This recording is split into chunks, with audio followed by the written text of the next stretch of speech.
कोई लौट के आया है। रात के ठीक 1 बज रहे थे। बीच हाउस के पीछे काले कपड़े पहने हुए एक शख्स एक लाश को जमीन पर घसीट रहा था। उसका मोबाइल पॉकेट में रखा रिंग कर रहा था। एक गड्ढे के पास जाकर उसने वो लाश उस गड्ढे में फेंकी और फावड़े से उस पर मिट्टी डाली। फिर कॉल रिसीव किया। हाँ, काम हो गया। आज से सारी परेशानी खत्म। नेक्स्ट डे मयंक और नुपुर हॉल में बैठे हुए हैं। मुझे यकीन नहीं होता कि जिस इंसान से मैंने इतना प्यार किया था वो मुझे अपनी सेक्रेटरी के साथ चीट कर रहा था, कहते हुए नुपुर मयंक के मोबाइल में नेहा और कार्तिक के फोटोज देख रही थी। नुपुर, यकीन तो मुझे भी नहीं हुआ था जब मैंने पहली बार उनको इस तरह देखा, और मुझे पता था कि तुम भी मेरी बात पर यकीन नहीं करोगी, इसलिए मैंने उन दोनों की फोटोज निकाल लिए थे। लेकिन तुम ये फोटो बार बार क्यों देख रही हो? सिर्फ इसलिए कि मुझे उसकी बेवफाई याद रहे और उसकी मौत तक कोई गम ना हो। नुपुर, अब तुम उसको भूल जाओ, हम अपनी नई जिंदगी शुरू करेंगे, कहकर मयंक ने नुपुर के हाथ से मोबाइल लिया और वो सारे फोटोज डिलीट कर दिए। रात को तकरीबन 1 बजे के टाइम जब मयंक का मोबाइल बार बार रिंग कर रहा था, तब वो उठा और सीधा छत पर जाकर बात करने लगा। हेलो, मैंने तुमसे कहा था ना कि जब मैं कॉल करूं तभी कॉल करना। अरे यार, तुमने कहा था कि रात में कॉल करोगे, बट उसके बाद तुमने कोई जवाब ही नहीं दिया। तभी मयंक को पीछे से किसी की आवाज आई। इतनी भयानक आवाज सुनकर उसके हाथ से मोबाइल छूट गया और उसने जैसे ही पलट के देखा, वो उसके पीछे खड़ा हुआ था। तेज पीली आंखें, बिगड़े हुए बाल, उसके आगे चेहरे पर मिट्टी लगी हुई थी और होंठों से खून टपक टपक कर उसकी नीली शर्ट पर गिर रहा था।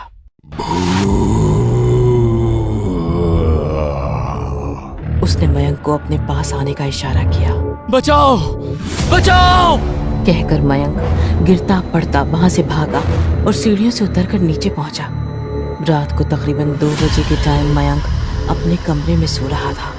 एक काला सा हाथ उसके गले पर आया, जिसके टच से वो अचानक से उठ खड़ा हुआ। उसने देखा वही आदमी उसके सीने पर बैठा उसका गला दबा रहा था।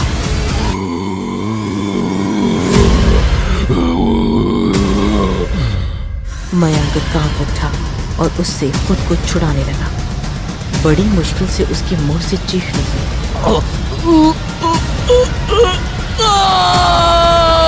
जिसे सुनकर नुपुर तेजी से वहां पहुंची। उसने देखा कि मयंक अकेला बेड पर पड़ा चिल्ला रहा है। क्या हुआ मयंक? क्यों चिल्ला रहे हो? क्या हुआ? क्या हुआ मयंक? सुनकर मयंक ने खुद को संभाला और फिर बोला, शायद कोई बुरा सपना था। मयंक ने कह तो दिया, लेकिन नुपुर को उसकी बात पर यकीन नहीं हुआ। अब मयंक के साथ ये रोज का होने लगा था। उसको बार बार वही डरावना आदमी नजर आता। हर वक्त उसको ऐसा लगता कि कोई उसके पीछे चल रहा है और महसूस होता कि वो अकेला नहीं है। लेकिन फिर भी वो नुपुर को कुछ भी नहीं बताता था और वो उसकी परेशानी की वजह जानना चाहती थी। रात को जब मयंक ने नुपुर के साथ डिनर किया, तब भी वो खोया खोया और डरा हुआ सा लग रहा था। डिनर के बाद उसने नुपुर के कमरे में जाने का इंतजार किया और फिर घर से बाहर निकलकर कॉल पर बात करने लगा। नेहा, मुझे तुमसे आज ही मिलना है। बताओ, तुम घर पर ही हो ना? हाँ, घर पर ही हूँ, लेकिन तुम इतना डरे हुए क्यों लग रहे हो? मैं मिलके बताता हूँ। ठीक है, आ जाओ, तब तक बात ले लेती हूँ, कहकर नेहा ने कॉल काट दिया और फिर बाथरूम में चली गई। थोड़ी देर बाद जब वो बाथ टब में नहा रही थी, तो किसी ने बाथरूम के दरवाजे पर हाथ रखा, जिसे देखकर वो डर गई और उसने चीख मार दी। कौन है? कौन है? कौन है वहां? कहते हुए वो टब से उठी और टॉवेल लपेटकर बाहर निकली। फिर उसने इधर उधर देखा तो कोई नजर नहीं आया। तभी किसी ने पीछे से उसके कंधे पर हाथ रखा और जैसे ही वो पलटी, वो खौफनाक चेहरा उसके ठीक सामने था। उसने अपना मुंह फाड़ा और जोर से चिल्लाया। उसके चीखते ही नेहा भी कांप उठी और चिल्ला पड़ी। वो भयानक आवाज में बोला, क्या हुआ नेहा? क्या मुझे वापस देखकर खुश नहीं हो? हाँ? बचाओ! बचाओ!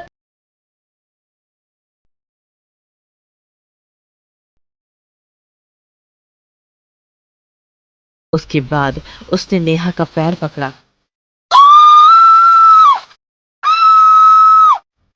और फिर बाथरूम दरवाजे पर उसको पटक कर मारा। एक तेज शोर के साथ वो शीशे का दरवाजा टूट गया और नेहा जमीन पर चोट खाकर गिर पड़ी। नहीं मेरी जान, अब तुम भी मेरी तरह अमर हो जाओगी।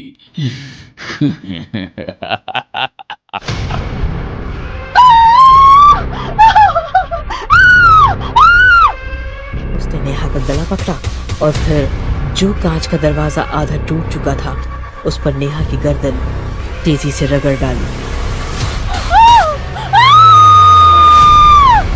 जब उस तेज धार शीशे से नेहा का गला कटा तो एक दबी सी चीख उसके मुंह से निकली और फिर एक तेज खून की धार गले से बाहर आई।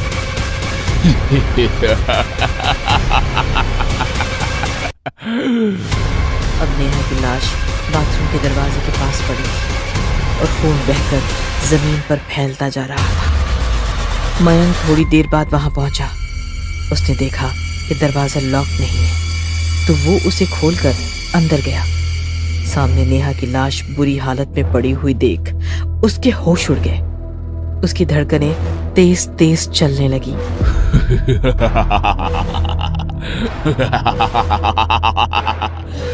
उसको सब कुछ बता दे, नहीं तो तेरा हाल भी यही होगा। ये सुनकर वो डर गया और फिर तेजी से वापस नूपुर के पास पहुंचा। वो हॉल में बैठी हुई उसका इंतजार कर रही थी। कहाँ थे तुम? बिना बताए कहाँ भाग गए थे? नूपुर, जो कुछ भी तुम्हें दिखाया या बताया गया था वो सच नहीं था। कार्तिक तुमको चीट नहीं कर रहा था। सुनकर नूपुर चौंक पड़ी और उसको हैरानी से देखते हुए बोली, क्या मतलब है इस बात का? तुम्ही ने तो मुझसे कहा था कि वो मुझे धोखा दे रहा है। और वो फोटोज? सच ये है कि मेरी और नेहा की नजर हमेशा से कार्तिक की प्रॉपर्टी पर थी। हमने प्लान बनाया कि तुम्हारी नजरों से कार्तिक को धोखेबाज साबित कर देंगे और धीरे धीरे तुम मुझसे नफरत करने लगोगी। फिर मैं तुमको अपने झूठे प्यार के जाल में फंसाकर कार्तिक को मरवाकर अपने रास्ते से हटाने के लिए राजी कर लूंगा। कार्तिक की मौत के बाद उसकी सारी प्रॉपर्टी तुम्हारे हिस्से में आती और फिर मैं तुमसे शादी करके उसका आधा हिस्सा अपने नाम करवा लेता। इसी प्लान के हिसाब से उस दिन नेहा ने कार्तिक के केबिन में जाकर उसको अपने झूठ मूठ की परेशानी बताई और आंसू बहाने लगी। कार्तिक ने उसको चुप कराते हुए उसके सर पर जरा सा हाथ रख दिया तो वो खुद उसके गले लग गई। कार्तिक ने उसको हटाना जरूरी नहीं समझा क्योंकि उसके हिसाब से वो बहुत दुखी थी। ठीक उसी टाइम की मैंने फोटोज निकाली और तुमको दिखाते टाइम ये बताया कि कार्तिक का नेहा के साथ अफेयर चल रहा है, जिसको देखकर तुम गुस्सा हुई, लेकिन तुमने उसको मारने की जगह उससे डिवोर्स लेने की बात कही। इतना कहकर मयंक चुप हो गया। आगे बोलो मयंक, आगे बोलो। जब घिनौना काम करते टाइम शर्म नहीं आई तो बताते टाइम क्यों आ रही है? आगे बोलो। अगर तुम उसको डिवोर्स दे देती तो हम दोनों का प्लान चौपट हो जाता। इसलिए मैंने उस दिन कार्तिक को ऑफिस के बाद उसके बीच हाउस पर ले जाने की बात कही। वो भी मेरे एक कहने पर मेरे साथ चला गया। फिर वहाँ मैंने और नेहा ने मिलकर उसको मार डाला और फिर अकेले उसकी लाश को बीच हाउस में थोड़ी दूर जमीन पर दफना दी। आगे प्लान के हिसाब से मैंने तुमको बताया कि कार्तिक नेहा के साथ मिलकर तुमको जान से मार देने की बात कह रहा था और मैंने सुन लिया तो उसने मुझ पर जानलेवा हमला किया। इसलिए मजबूरी में मुझे कार्तिक को मारना पड़ा। और तुमने कार्तिक को मेरी और अपनी जान बचाने के लिए मारा। ये सोचकर मैं तुम्हारी तरफ खिंची चली गई। कितनी बड़ी बेवकूफ थी मैं। मैंने पुलिस को कुछ भी नहीं बताया, लेकिन लेकिन अब मैं चुप नहीं रहूंगी। तुमको सजा मिलकर रहेगी। हाँ। इतना कहते ही कमरे की लाइट्स ब्लिंक करने लगी और जब रुकी तो कार्तिक अपने उसी डरावने अवतार में सामने खड़ा नजर आया। वो रहा, मुझे बचा लो नुपुर, ये मुझे मार डालेगा। कार्तिक, तुम कहाँ हो? मेरे सामने आओ, मेरे सामने आओ। नुपुर की बात सुनकर कार्तिक अपने सही रूप में आया और फिर नुपुर को नजर आने लगा, जिसको देखकर नुपुर की आंखों में आंसू आ गए। कार्तिक, मुझे माफ कर दो। तुम्हारी जान सिर्फ मेरी वजह से गई है। नहीं, तुम्हारी गलती नहीं है, गलती इन दोनों की थी। एक को तो मैंने खत्म कर दिया, अब इसकी बारी है। सुनकर मयंक डर गया और वहां से भाग निकला। नूपुर, मैंने केवल तुमसे प्यार किया था और कभी तुमको धोखा नहीं दिया। अब मेरी सारी प्रॉपर्टी तुम्हारी है, इसको अच्छे से संभालना।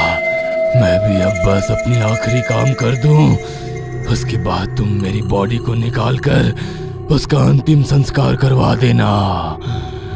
कहकर वो मुस्कुराया और नुपुर ने हाथ हिलाकर उसको अलविदा किया। उसके बाद वो वहां से गायब हो गया। बस जल्दी से उसकी लाश को निकाल कर जला डालूंगा, उसके बाद उसकी आत्मा हमेशा के लिए गायब। हाँ। कहकर उसने ब्रेक लगाया और कार से उतरकर वहां पहुंचा जहां उसने कार्तिक को दफनाया था। सामने उसने देखा कि कार्तिक हाथ में फावड़ा लिए अपने डरावने अवतार में खड़ा हुआ है। ये देखकर वो चिल्लाया और भागने के लिए जैसे ही मुड़ा, उसके पैर हवा से काफी ऊपर उठ गए और वो एक कदम भी आगे नहीं बढ़ पाया। फिर कार्तिक ने उसकी टांग पकड़ी और उसको जमीन पर गिरा दिया। वो पलटा और सीधा होकर आंखों में खौफ लिए सामने खड़े कार्तिक को देखने लगा।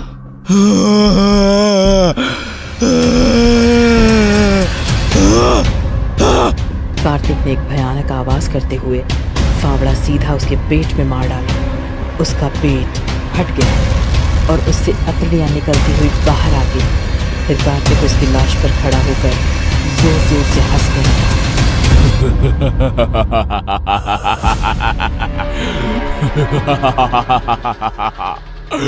Ha